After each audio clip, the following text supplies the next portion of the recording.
Welcome to the Fear and Greed Afternoon Report for Friday the 18th of February 2022. I'm Sean Aylmer.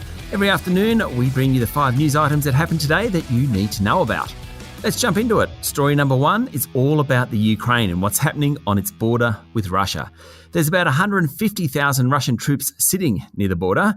There has already been some small skirmishes, and this morning Defence Minister Peter Dutton said a Russian invasion of Ukraine is imminent. That's pretty much what US President Joe Biden said last night.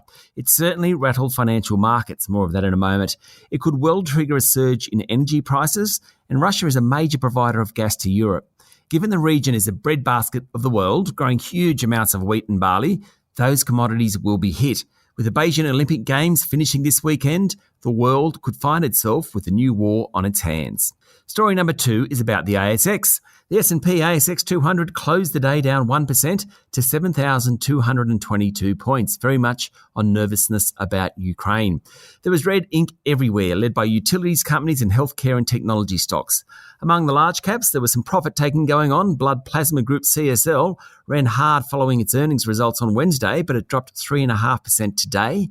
Fortescue tumbled 3% on lower iron ore prices. Fortescue is now easily the worst performing large cap over the past 12 months and in the bottom 10% of the top 200. Property giant Goodman Group also lost ground.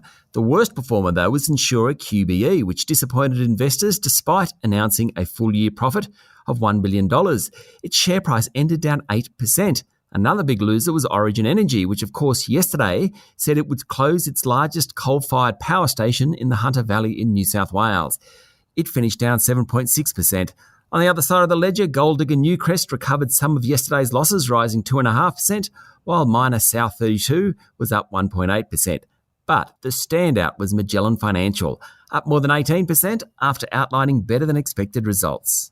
Story number 3 is about cryptocurrencies. They're not doing so well. Cryptos are risky assets, and when Russia is on the brink of conflict with the US and its allies, this time over the Ukraine, investors rush for safe assets. So the price of gold, for example, is at $1,900 an ounce. That's the highest in 8 months. But cryptos are falling. They are certainly not safe assets. Bitcoin is down about 7% today, reversing the gains it had made this month. Ethereum, BNB, Solana, and Cardano, all cryptocurrencies, have fallen sharply over the past 24 hours. Story number 4 is the latest COVID news, and that's because it's good news. Cases in the major states were lower today, 9,215 deaths in New South Wales, 6,914 deaths in Victoria. Queensland recorded 5,800 cases. The ACT and Tasmania are going to join New South Wales and Victoria in easing restrictions, while Queensland will make changes at the end of this month. The major football codes are expected to start their seasons in coming weeks with the ability to fill stadiums to capacity. The news is less good in Western Australia, with a record 194 new infections in the state today.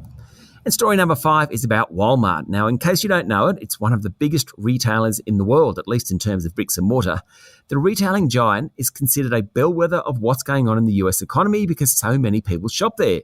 It came out this morning and said sales are up, notwithstanding supply chain bottlenecks and labour shortages.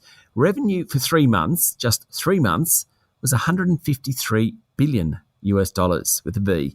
Food, apparel, automotive and health categories are all doing well. What makes this even more interesting is that Walmart isn't hiking prices while other stores are, and it's still maintaining its profit margins. It's why analysts think Walmart will end up getting even bigger. That's it for the afternoon report for Friday the 18th of February 2022.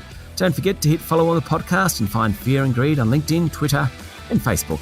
Join Michael Thompson and I tomorrow morning for the Saturday Fast 5 by Fear and Greed. I'm Sean Aylmer. Enjoy your evening.